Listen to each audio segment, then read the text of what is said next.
প্রথম পর্বে আপনারা দেখেছেন তপোবন সীতার অগ্নিকুণ্ড, ব্রহ্মা বিষ্ণু মহেশ্বর কুণ্ড, গোদাবরী নদীর সঙ্গমস্থল, পঞ্চবটী সীতা গুফা।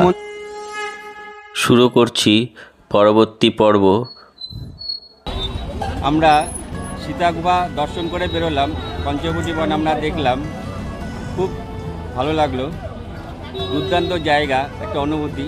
আর সীতা গুফার রাস্তা আপনার প্রচণ্ড সরু রাস্তা, যে পাথর কেটে কেটে গুহার মধ্যে ঢুকেছে, তবে খুব একটু কষ্টকর, বেশ ভালোই লাগলো।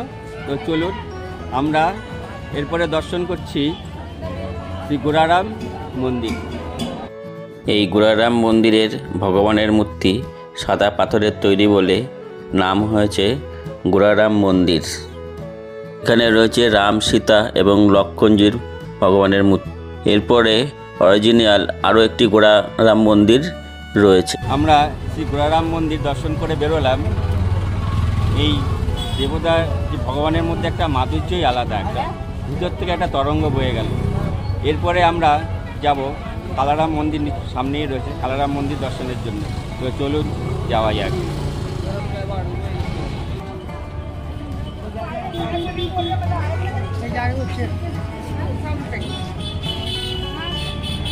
আমরা চলে আসলাম কালারাম মন্দিরের সামনে। কথিত আছে কপিল মুনি এইখানে 12 বৎসর যাবৎ তপস্যা করেছিলেন। সেই সময় তপবনে রাক্ষসরাজ চলত, আর রাক্ষসরা মুনি ঋষিদের খুব অত্যাচার করত, এবং প্রভু রামচন্দ্র রাক্ষসদের হাত থেকে মুনি ঋষিদের বাঁচানোর জন্য শ্রী প্রভু রামচন্দ্র এখানে এসেছিলেন এবং মুনি ঋষিদের আশ্বাস করেছিলেন যে কোনো ভয় নেই, আমি এসে গেছি। শ্রী প্রভু রামচন্দ্র এখানে থাকার সময় 14,000 রাক্ষসকে বধ করেছিলেন। কালারাম মন্দিরের ভগবান শ্রী রামচন্দ্র, লক্ষ্মণ ও সীতামাতা যে মূর্তি রয়েছে, এটা স্বয়ম্ভু, অর্থাৎ এই মূর্তিটি কেউ তৈরি করেনি, গোদাবরী নদীর জলে পাওয়া গিয়েছিল। গোদাবরী নদীর পাথর যেহেতু কালো, তাই এই মূর্তির রঙও কালো। আর এই মন্দিরের যে পাথর দিয়ে তৈরি, সব গোদাবরী নদীর থেকে তুলে আনা হয়েছে, সেই পাথরের রঙও কালো, এবং এর জন্যই এই মন্দিরকে বলা হয় কালারাম মন্দির। নর্মাল ভগবান রামের মূর্তিতে হাতে ধনুক থাকে, কিন্তু এখানে এরকমটা নেই। এখানে ভগবান প্রভু রামের ডান হাত বুকের ছাতির উপর ও বাঁ হাত ওনার পায়ের দিকে রয়েছে। এখানে বলা হয়েছে যে ব্যক্তি কালারাম মন্দিরে আসছেন এবং তার শরণ নেবেন, তার কোনো রকম দুঃখ কষ্ট থাকবে না। কথিত আছে ভগবান রামচন্দ্র এখানে 2.5 বছর যাবৎ ছিলেন এবং স্তব করেছিলেন, এবং তার জন্য এখানে মন্দির বানানো হয়েছে। 1782 সালে কাঠের মন্দিরের জায়গায় এই মন্দিরটি তৈরি হয়েছিল। এই মন্দিরটি তৈরি করতে সময় লেগেছিল প্রায় 12 বৎসর। মূল মন্দিরটি 96টি স্তম্ভের ওপর দাঁড়িয়ে রয়েছে। 32 টন সোনা দিয়ে তৈরি হয়েছে কলস। এই মন্দিরে ভগবানকে দিনে 3 বার পূজা করা হয়। আমরা কালারাম মন্দির দর্শন করে বেরোলাম। এই যে মন্দিরের যে পাথর, সব গোদাবরী নদীর থেকে পাথর তোলা হয়েছে। এর জন্য এর নাম হয়েছে, কালো পাথরের জন্য কালারাম মন্দির। ये कलर बनता है, फिर पूजा होने के बाद सब नहाते हैं। स्थान है उधर नीचे, और ऐसी 7 राड है नासिक में, 5 साइड है, नदी के उस साइड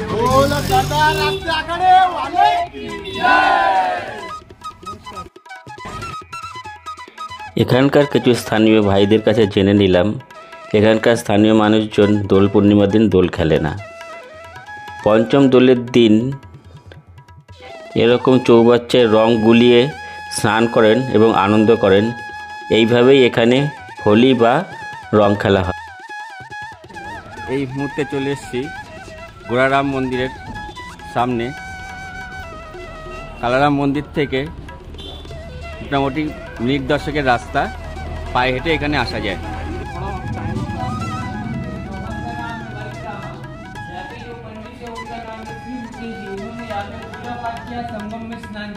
संगम में स्नान करते करते राम भगवान का पंडित जी को मट्टी की मूर्ति मिल गया। पंडित जी ने त्रिवेणी से उठा के लाया, स्थापना किया, व्हाइट मार्बल लगा दिया, व्हाइट मार्बल को मूर्ति को सजा दिया। इसलिए भगवान का नाम गोरेराम भगवान स्वयंभू है। सामने विष्णु भगवान है, दोनों का दर्शन कर लो, परिक्रमा कर लो जगह पे। फिर अपन चलते हैं कालेराम। আমরা ভগবান গোরারাম দর্শন করলাম। এরপরে দর্শন করলাম ভগবান বিষ্ণুদেব। দর্শন করে আমরা বেরিয়ে আসলাম। গোরারাম মন্দির থেকে বেরিয়ে আমরা যাব কপালেশ্বর মন্দির দর্শন করতে। তো চলুন কপালেশ্বর মন্দির আমরা দর্শন করে আসি। এই মুহূর্তে আমরা পৌঁছে গিয়েছি কপালেশ্বর মন্দির। চলুন মহাদেবকে দর্শন করা যাক। কপালেশ্বর মন্দিরের আমরা পিছন দিক দিয়ে ঢুকে আমরা প্রথমেই দেখতে পেলাম প্রচণ্ড মস্ত বড় এক সুসজ্জিত প্রদীপ। এরপরে আমরা আরেকটু এগিয়ে গেলাম। মন্দিরের ভিতরে এগিয়ে যেতেই আমরা দর্শন করলাম গরুড় ভগবান। তারপরে আমরা দর্শন করলাম ভগবান ব্রহ্মদেবকে। ভগবান ব্রহ্মদেবের মন্দির আমরা দর্শন করে তারপরেই চলে আসলাম কপালেশ্বর মহাদেবের মন্দির দর্শন করার জন্য। চলুন যাই কপালেশ্বর মহাদেবকে দর্শন করে আসি। এবং কপালেশ্বর মহাদেবকে দর্শন করতে করতে নন্দী মহারাজের গল্পটাও আমরা একটু শুনে নিই। কথিত আছে ব্রহ্মদেবের তখন 5টি মুখ ছিল। ব্রহ্মচারণের জন্য 4টি মুখ, পঞ্চমটি নিন্দার জন্য ব্যবহার করত।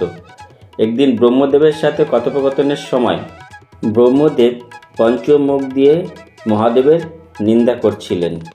মহাদেব সেই নিন্দা শুনে ক্রুদ্ধ হয়ে ব্রহ্মদেবের এই নিন্দার মুখ দেহ থেকে আলাদা করে দেন। সেই কারণে মহাদেব ব্রহ্মহত্যার পাপ অনুভব করলেন। সেই পাপ থেকে মুক্তি পাওয়ার জন্য ভগবান শিব ব্রহ্মাণ্ডের সর্বত্র ঘুরেছেন, কিন্তু কোনো প্রতিকার পাননি। এমন অবস্থায় যখন মহাদেব সোমেশ্বর উপবিষ্ট ছিলেন, তখন একটি বাছুর এই পাপ থেকে মুক্তি পাওয়ার জন্য একটি বুদ্ধি দেন। সেই বাছুরটি আসলে নন্দী ছিল। সেই মহাদেবের সঙ্গে গোদাবরীর রামকুণ্ডে যান এবং তাকে স্নান করতে বলেন। সেই রামকুণ্ডে স্নানের পর মহাদেবের ব্রহ্মহত্যার পাপ থেকে মুক্তি পেলেন। নন্দীর কারণেই মহাদেব ব্রাহ্মণ হত্যা থেকে মুক্তি পান। তিনি তাই নন্দীকে গুরু বলে মনে করেছিলেন এবং নিজেকে এখানে শিবলিঙ্গ হিসেবে প্রতিষ্ঠাতা করেছিলেন। যেহেতু নন্দী এখানে মহাদেবের গুরু হয়েছিলেন, তাই মহাদেব এই মন্দিরে নন্দীর সামনে না বসার সিদ্ধান্ত নেন। সেই থেকে নন্দী ছাড়াই এই মন্দিরে শিব প্রতিষ্ঠিত হয়। এই মহাদেবের মন্দিরের পাশেই রয়েছে মা গঙ্গা, নাগদেবতা ও হনুমানজির মন্দির। আমরা সব কিছু দর্শন করে রামকুণ্ডর দিকে এগিয়ে গেলাম। এই সেই জায়গা যেখানে অরুণা, বরুণা, গোদাবরী একত্রে মিলিত হয়েছে।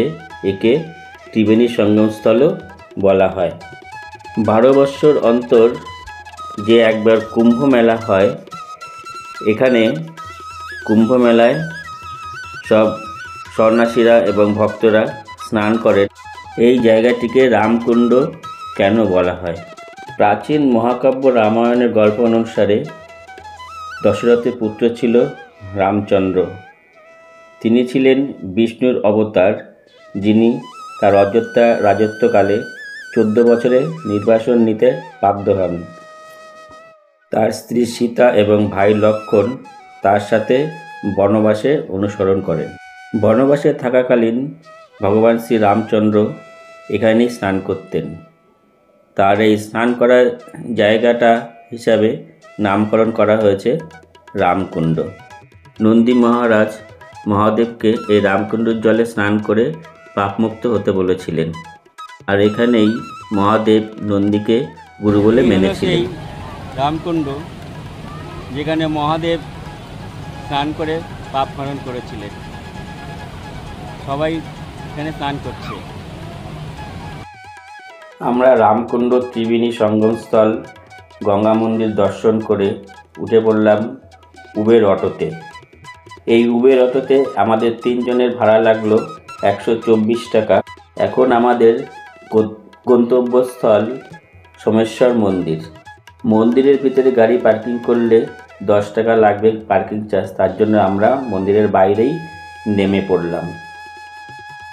আমরা রামকুণ্ড থেকে এইমাত্র পৌঁছে গেলাম সোমেশ্বর মন্দিরের সম্মুখে। এই সোমেশ্বর মন্দিরে আমরা এগিয়ে যাচ্ছি। আমাদের সময় লেগেছে মাত্র 15 মিনিট। উবের অটো করে আমরা পৌঁছলাম এবং আমাদের এখানে পৌঁছতে সময় লেগেছে 15 মিনিট। 8 কিলোমিটার মতো এখানে রাস্তা রয়েছে। তো চলুন আমরা এগিয়ে যাই। যারা পার্সোনাল গাড়ি নিয়ে আসবে, এখানে ঢুকেই বাদিকে সুন্দর কার পার্কিংয়ের ব্যবস্থা রয়েছে। এই ঢুকেই আমরা বাদিকে চলে যাব, বাদিকেই পেয়ে যাব সোমেশ্বর মন্দির। রাস্তা ধরে কিছুটা এগিয়ে এসেই আপনারা পেয়ে যাবেন রাস্তার দুধারে প্রচুর পুজোর ডালি এবং মিষ্টির দোকান। এখান থেকে আপনারা পুজোর ডালি এবং মিষ্টি সংগ্রহ করে পুজো দিতে পারবেন। এই সোমেশ্বর মন্দিরে ঢুকেই বাঁ দিকে ডান দিকে আপনারা পেয়ে যাবেন পুজো দেওয়ার डाली। माँ जी, ये पूजा का सामान है, तो ये सामान कितने का है? 60 रुपए का। सभी 60 वाला है, 21 वाला है। ये 21 वाला, ये वाला 60 रुपया। आप यहाँ पे रहते हैं? आपका शुभ नाम क्या है? लता शंकर पवार। ठीक है, बहुत अच्छा, आपके साथ बात करके बहुत अच्छा लगा। কিছুটা এগিয়ে এসেই প্রথমেই রয়েছে রাম জানকী মন্দির। চলুন আমরা দর্শন করে আসি।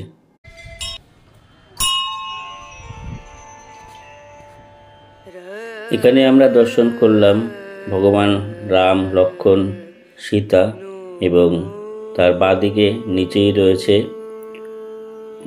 রামের পরম ভক্ত হনুমানজির মূর্তি। আর সামনেই রয়েছে প্রভু রামের চরণ পাদুকা। লক্ষ্মণ সীতা যে মন্দির রয়েছে, এই মন্দিরের পাশেই রয়েছে লক্ষ্মীনারায়ণের মন্দির। চলুন আমরা লক্ষ্মীনারায়ণ মন্দিরটা দেখে আসি। এই হচ্ছে লক্ষ্মীনারায়ণের মন্দির।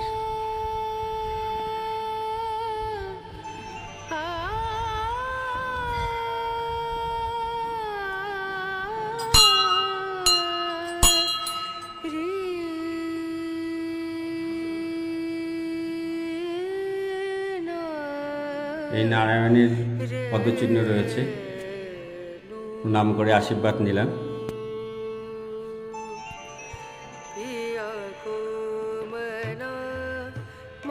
সীতা, লক্ষ্মণ এবং ভগবান লক্ষ্মীনারায়ণজির মন্দির আমাদের দর্শন করা হলো। এরপরে আমরা যাব সোমেশ্বর মন্দির দর্শন করতে, বাবা ভোলেনাথের মন্দির। চলুন যাওয়া যায়। এখন আমরা প্রবেশ করছি সোমেশ্বর মন্দিরের ভিতরে। মন্দিরের ভিতরে প্রবেশ করেই আমরা প্রথমে দর্শন করলাম নন্দী মহারাজ। তারপরে আমরা দর্শন করলাম দেবী দুর্গার মন্দির। দেবী দুর্গা দর্শন করার পর আমরা প্রবেশ করলাম গর্ভগৃহে বাবা সোমেশ্বর মহাদেবকে দর্শন করার জন্য।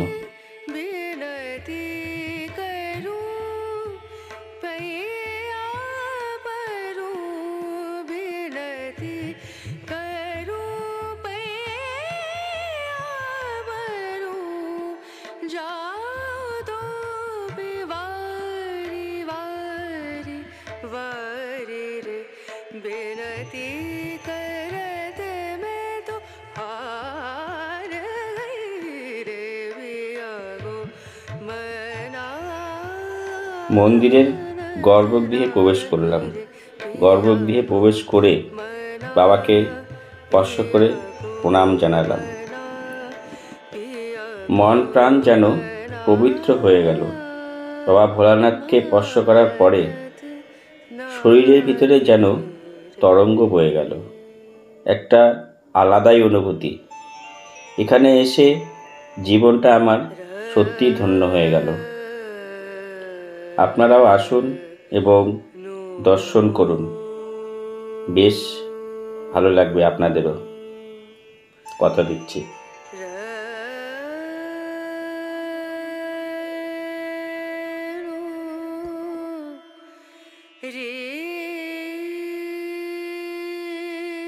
भाई आप लोग किधर से है? नासिक। नासिक से। आपका शुभ नाम? संकल्प।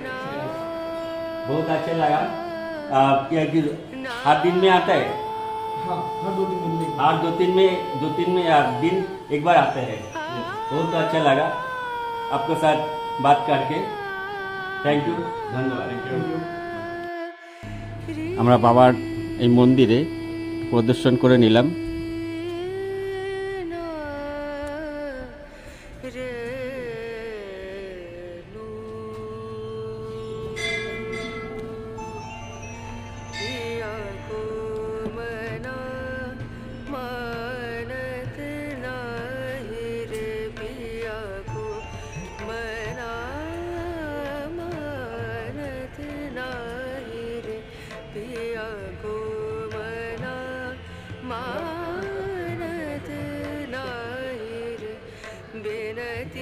সত্যি এই সোমেশ্বর মন্দিরে এসে বাবাকে যে প্রণাম করলাম, জীবনটা যেন ধন্য হয়ে গেল। শরীরের মধ্যে যেন একটা আলাদা শিহরণ জাগলো। এটা ভাষায় প্রকাশ করা যাবে না। খুব দুর্দান্ত একটা অনুভূতি, ভীষণ খুব ভালো লাগলো। আমরা বাবার আশীর্বাদ নিলাম, দুর্দান্ত একটা ফিলিং।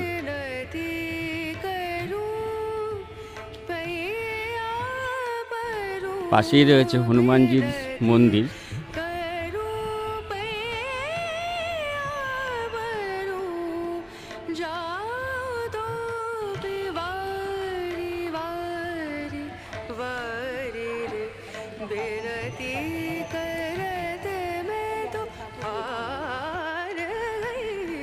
মন্দির চত্বরটা দেখুন।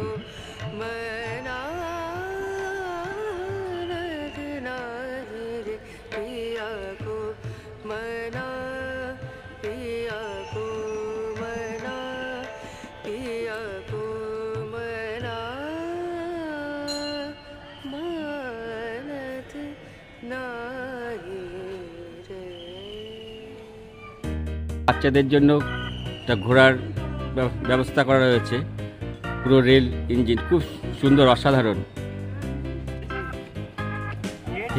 এটা বাচ্চাদের জন্য পার্ক করা রয়েছে। দিল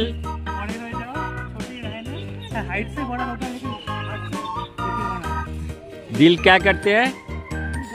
গার্ডেন গার্ডেন करता है। এই মন্দিরের সামনেই রয়েছে গোদাবরী নদী। এখন গোদাবরী নদীর জল অনেকটাই নিচে রয়েছে। বর্ষাকালে জল আরও উপরে উঠে আসে, তখন এখানকার পরিবেশ আরও মনোরম, আরও সুন্দর হয়ে ওঠে। দেখুন বাংলা ব্লগার কোথায় এসেছে, এখানে বাংলা কেউ বোঝে না। আজকে আমরা নাসিকের এই মন্দির প্রাঙ্গণে এসে, এটা হলো গোদাবরী নদী। এখানে বোটে করার জন্য যে ব্যবস্থা রয়েছে সেই ব্যবস্থাটা আমরা দেখিয়ে দিচ্ছি কত কি নেয়। আমরা নৌকে উঠে গেলাম।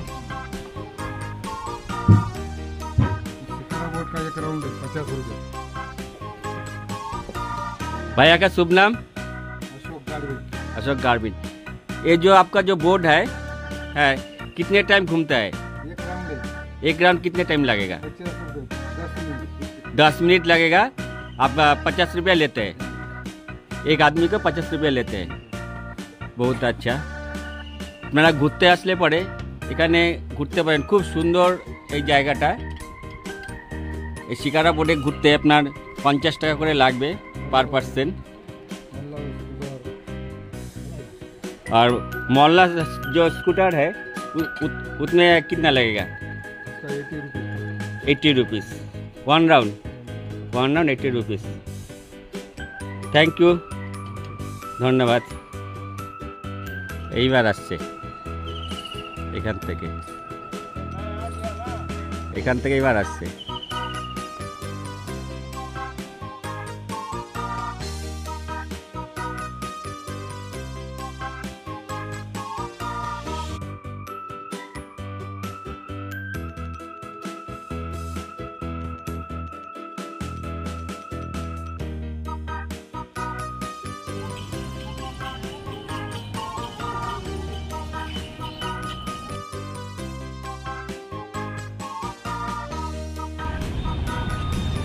এই কাকুর অটো করেই আমরা সোমেশ্বর মন্দির থেকে আবার ফিরলাম মুক্তিধামে।